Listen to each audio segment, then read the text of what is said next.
Muchas gracias y enhorabuena a la organización de este sexto Congreso Internacional de Mitocrítica. Dos apuntes iniciales. No debo ni puedo comenzar sin hacer dos comentarios. El primero, esta comunicación es una reivindicación de la mujer, merecida y sincera. Segundo, estamos de enhorabuena. Louise Gluck, una poeta estadounidense extraordinaria y que además se ha ocupado de renovar el mito, se le ha llamado la poeta de la nueva mitología, ha sido galardonada con el Nobel de Literatura el pasado 8 de octubre, por libros como El triunfo de Aquiles o Averno. Poemas como La errante Perséfone o El poder de Circe son solo unos ejemplos. A quien le puede interesar, la editorial Pretextos ha publicado 7 de sus poemarios. Y Mario, además, disculpa, creo que sí, no vemos tu pantalla. Tienes que darle a compartir pantalla y compartes el PowerPoint. sí.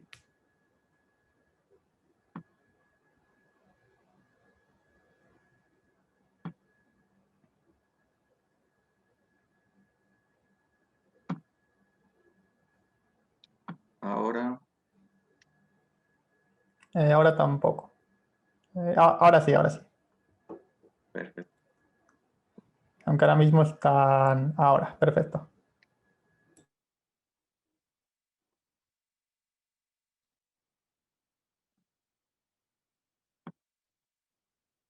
Ahora.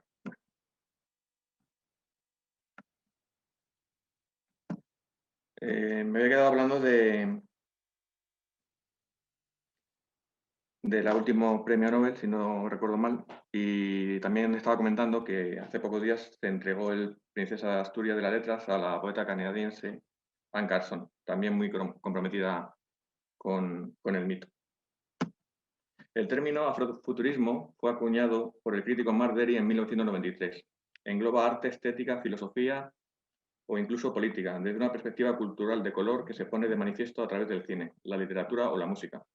El afrofuturismo es una actitud, una especificidad que va un poco más allá de la mera ficción especulativa. Desde el primer momento, el punto de vista femenino cobró importancia. Octavia Stell Butler, una de las primeras escritoras que eligieron la ciencia ficción, abrió el camino a otras muchas en el mundo de la literatura. Clase, género, poder y raza aparecen en relatos futuristas que se adaptan a la cultura afroamericana. Hasta su irrupción en el mundo literario, los protagonistas siempre eran blancos, también sus autores. El propósito fundamental de esas líneas, tomando como ejemplo a Butler y a sus sucesoras, es demostrar cómo el mito, una vez más, cobra un papel primordial en esta original corriente literaria y vuelve a ser reinterpretado. He puesto varios ejemplos de los primeros autores que se consideran proto-afrofuturistas, The Princess Steel y The Comet de Webb Dubois, la autobiografía de un antiguo hombre de color de James Weldon Johnson y Black No More de George Cuyler. Octavia Butler nació en Pasadena, California, en 1947. Su padre falleció siendo muy pequeña y su madre y su abuela tuvieron que hacerse cargo solas de la educación de la niña. A pesar de padecer dislexia, desde muy pronto se aficionó a la lectura, devoraba libros de todo tipo y se convirtió en un ratón de biblioteca. A los 6 años ya tenía carne y la biblioteca se convirtió en su segundo hogar. A los 12 vio una película británica de serie B en blanco y negro del año 1954, cuya trama no tiene desperdicio. Resumiendo mucho, sería la historia de una dominatrix extraterrestre con apariencia humana en busca de un robusto espécimen de la Tierra. Marte había sufrido una devastadora guerra de sexos. Naya, la marciana que dispone de un arma de rayos que o bien paraliza o bien mata, no viene sola. Le acompaña un robot llamado Chani y parece un antiguo frigorífico que puede andar. Butler se dijo a sí misma que podía hacerlo mejor.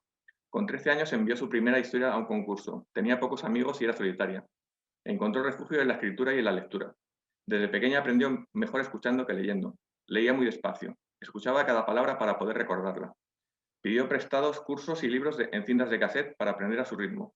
Pasó por el instituto y por la universidad. Dio clases de escritura, pero también estudió antropología, biología, física, geología y psicología, entre otras materias. Ávida de conocimiento, ya no le bastaba con lo que le enseñaban.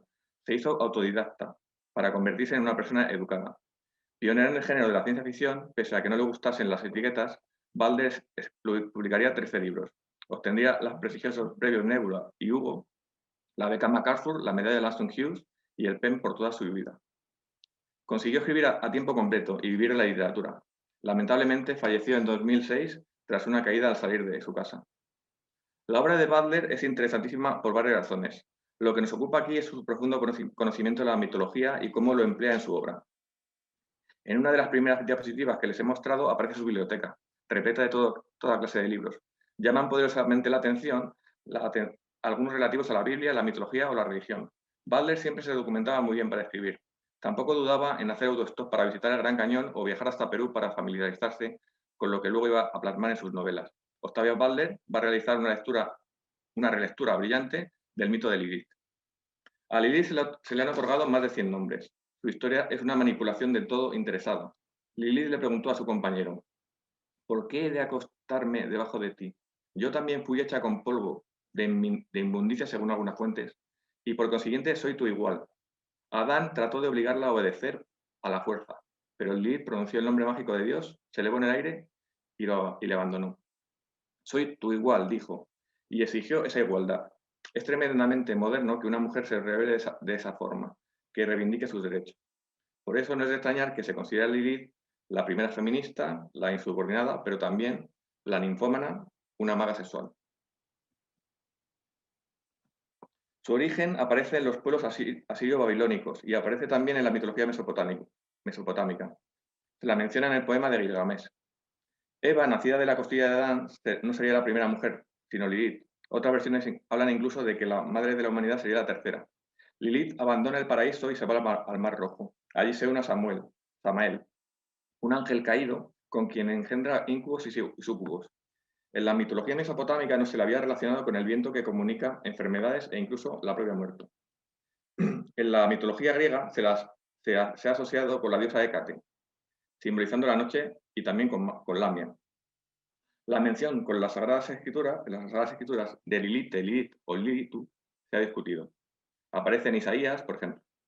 Pero la hipótesis más interesante es que el personaje se sincretiza en una forma animal que no es otra que la serpiente. Es una reproducción de la escuela alemana de la Edad Media. A partir del siglo XII, a través de la interpretación de los judíos de Praga, Lilith se irá convirtiendo en una figura desprestigiada, sinónimo de bruja, a la que se la descalifica con nombres como la gran ramera, la puta de Babilonia, la falsa, demonio, la bruja del desierto, la perversa, la negra. Nos quedamos con este último calificativo, la negra, fundamental para abordar nuestra explicación. Este es un famoso cuadro de Miguel Ángel en el que aparece alrededor del árbol del mal. En el siglo XIX se le otorgarán otros nombres. Surgirá el mito de la femme fatale. La mujer es un fetiche. El cuerpo femenino conduce al pecado. Asume la forma sinuosa, la mujer es engullida por la serpiente. Lilith plantea la relación de la mujer con la animalidad en contraposición a la relación hombre-espíritu. Lo terrenal en oposición a lo divino. Hemos visto algunas representaciones históricas. Vamos a ver, esta es muy famosa de Rossetti, Lady Lilith. Watts, John Collier, con la serpiente enroscada en el cuerpo de Lilith, del estadounidense Kenyon Cox, Robert Fowler, Chamney. En cuanto a la literatura, voy a ser muy rápido. El Paraíso Perdido de Milton, El Fausto de Goethe, Belle Dame sans Merci de Keats, Salammbô de Flaubert, A Contrapelo de Huysmans, dos libros de Emma Tennant, Sisters and Strangers y Tess, los poemas de Lilith de Alice Ostriker o El Caín de José Saramago son buenos ejemplos. Otro ejemplo de la música, el de Pedro Guerra, Hijas de Eva, la última canción, lleva por título Lilith y habla de la primera mujer y la influencia de esta mujer en las demás mujeres. Lilith se reveló a Adán y a Dios. Eligió ser libre, a pesar de las consecuencias. Es la primera mujer, la primera feminista. El mito de Lilith se aplica perfectamente a la obra de Butler, donde las protagonistas son mujeres fuertes, pero esto es visible más concretamente en su trilogía Xenogénesis, que luego se denominaría Lilith's Broad por cuestiones de marketing, y esa es la que nos centraremos. La política internacional de Ronald Reagan, antiguo actor, gobernador de California y presidente, durante los últimos años de su mandato, resultaron una inspiración para Butler. Todo lo que estaba pasando al final de la Guerra Fría implicaba que por vez primera en la historia de la humanidad el planeta podría destruirse por completo. En Xenogénesis, el mundo tal y como lo conocemos ha desaparecido. La mayor parte de la humanidad ha fallecido tras un enfrentamiento este-oeste. Solo unos pocos seres humanos han podido sobrevivir. En el primer libro de la trilogía, Amanecer, Lilith despierta en una habitación. Viva es la primera palabra de la novela. Está todavía viva, viva, de nuevo. Y desnuda. No sabe qué ha pasado. Tampoco es casual que la protagonista se llame Lilith Yapo. En lengua yoruba del África Occidental significa situaciones difíciles. Conocemos su nombre y su apellido desde la primera página. Adelanto, sin querer revelar nada y recomendando encarecidamente su lectura, que se enfrentará con muchos problemas. Todo lo demás resultará un descubrimiento paulatino y hasta cierto punto terrorífico. Los Oankali, una especie extraterrestre, la ha elegido por algún motivo. Son comerciantes de genes. Lilith es un animal de laboratorio al que han curado el cáncer que padecía. Debe esperar, debe comer y descansar cuanto quiera, de momento. Los Oankali darán una oportunidad a Lilith y a la humanidad para que todos puedan sobrevivir juntos. Lilith tendrá que aprender a su pesar muchas veces, duramente otras, de esos seres que le observan continuamente, que son pacientes, pausados, pensativos. Los Oankali tienen tres sexos, masculino, femenino, son más grandes y fuertes, y un tercer sexo, los Uloi, que puede ser una referencia al andrógino Eloi de La máquina del tiempo de H.G. Wells, y que resultan ser verdaderos ingenieros genéticos. Ese comercio que define a los Oankali necesita de los humanos, y Lilith es la que debe ayudarles en su propósito. El dilema radica en coevolucionar con los Oankali o perecer solos como raza humana. La misión de Lilith es convencer a los demás supervivientes humanos y colonizar una tierra baldía. Los Oankali siempre evolucionan, pero los terrícolas no están preparados para ese cambio radical. Al principio, la propia Lilith siente repulsión frente a esa idea, pero finalmente aprende y reconoce que es la única solución si quiere seguir viva y acepta el reto. La consecuencia es que será despreciada por los demás humanos e incluso temerá por su vida. Será llamada Judas por su propia raza. No es la única alusión a lo religioso. Los Oankali tienen tentáculos sensoriales, que parecen nidos de serpiente en vez de cabello, que recuerdan a Medusa. Tampoco es la única alusión, también se habla de Cassandra, por ejemplo. Con el tiempo perderá el miedo y la repulsión. Aceptará al otro, al diferente. Esos seres que no le permiten acceder a los libros o a material de escritura, pero que le han curado y están fascinados por su enfermedad. Le han dado una oportunidad. Para los Oankali, la contradicción humana, algo que se repite a lo largo de la trilogía, es que la inteligencia, el rasgo humano que admiran, está al servicio de estructuras jerárquicas, lo que resulta ser un conflicto fatal de su genética, un gran error que no les permitirá sobrevivir. En Ritos de Madurez, la segunda parte de la trilogía, Akin, el hijo de Lilith, es el primer macho construido. Sus padres incluyen una afroamericana, un asiático, una hembra y un macho Oankali y un Uloi. Uno de los problemas de los seres humanos es que temen la diferencia. En Imao, la última novela de la trilogía, Yodas, que suena también a Judas, un Uloi, también hijo de Lilith, descubrirá que cualquier tipo de vida es un regalo. Al final, todos han aprendido. El consenso les ha salvado. Quería terminar con esta cita de Butler que utilizaba frecuentemente. En realidad es una fórmula que iba cambiando simplemente la edad que tenía. Soy una escritora de 53 años que recuerda ser una escritora de 10 años y que espera ser una escritora de 80 años. Soy confortablemente asocial, una ermitaña en medio de Seattle, pesimista si no tengo cuidado, feminista, negra, baptista. Anteriormente, una combinación agua y aceite de ambición, pereza, inseguridad, certeza y pulsión.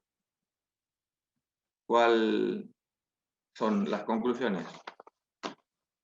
Abrió la puerta para que los otros pudieran entrar en un mundo antes vetado. Gracias a ella, el afrofuturismo en femenino está presente y tiene mucho futuro, baja la redundancia. He puesto solo unos ejemplos recientes de escritoras afroamericanas cuyas protagonistas son mujeres. Simplemente es un repaso para dar una visión lo más cercana posible. Y voy terminando.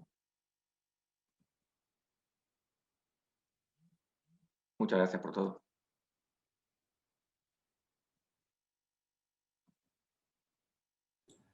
Pues muchas gracias a ti, Mario. Entonces, bueno, te doy paso yo a las preguntas para que no te tengas que dar paso tú solo, ¿no? Bueno, os invito a todos de nuevo, a los espectadores, a escribir en el chat y a los ponentes bueno, podéis activar el micrófono y preguntar lo que sea directamente. Así que, pues, adelante.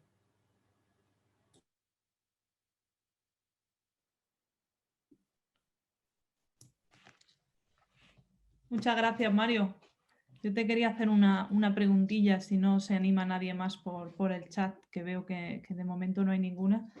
Hay Octavia Butler mezcla, tú has dicho, muchos mitos en lo que es su obra, y casi todos de occidentales, podríamos decir, ¿no? Cassandra, Lilith, Medusa, pero también tengo curiosidad por si hay cierta fusión con algunos mitos no occidentales, pero en algunos mitos africanos de herencia yoruba, o si hay algún tipo de reconciliación entre esa herencia africana mitológica y esa herencia que ella intenta desmontar en su obra de la concepción, cómo se ha representado a la mujer en el mito, si ella recupera elementos de la mitología, pues, africana, yoruba, o de otras tradiciones africanas. Gracias. Pues es una muy buena pregunta, pero me temo que no tengo una respuesta muy buena, porque creo que lo has apuntado tú. Se empapa de lo occidental. Ella es consciente de su herencia africana, hace referencias el ejemplo que he puesto es en Yoruba, el apellido viene de ahí directamente. O sea, y se nutre de lenguas africanas y se nutre de, no sé si decir de mitos africanos hasta cierto punto. Creo que los conoce, pero prefiere irse al occidental, elige el occidental porque creo que es más potente, más conocido, más apropiado quizá para sus obras.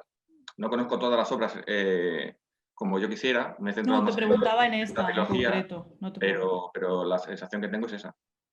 Hay una de las autoras que has citado en la lista del final que a mí me interesa mucho, que es Nnedi Okorafor. Sí. Nnedi Okorafor, por ejemplo, sí que hace eso, sí que toma elementos de mitología occidental como la medusa, como la heroína, más arquetípica, y los mezcla con elementos de tradición, en su caso, si no recuerdo mal, Jimba.